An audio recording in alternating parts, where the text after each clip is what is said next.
Hello friends, welcome back to the new tutorial of the WordPress. So today we are going to learn how to add the categories and the tags into your WordPress custom post type. Those who haven't subscribed my channel yet, please do subscribe my channel, and if you like the video, please do like, share and comment on my video. So let's get started.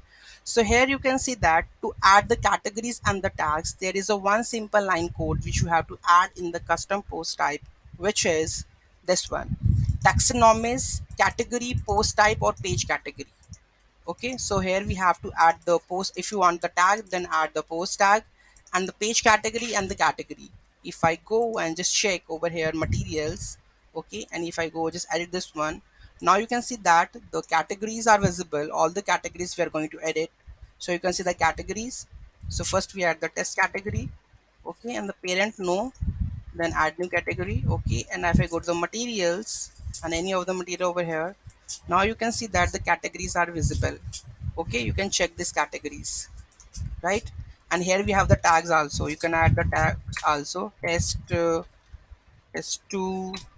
Okay, so this is how you are able to add the tags also. Okay, so if you want to add the categories and the tags into your custom post type, very simple and the very easy, we have to use taxonomies, or you can go for the custom taxonomies also. Okay, so if you want like this one, so you can add this one, and the custom taxonomy we are going to learn in the next video.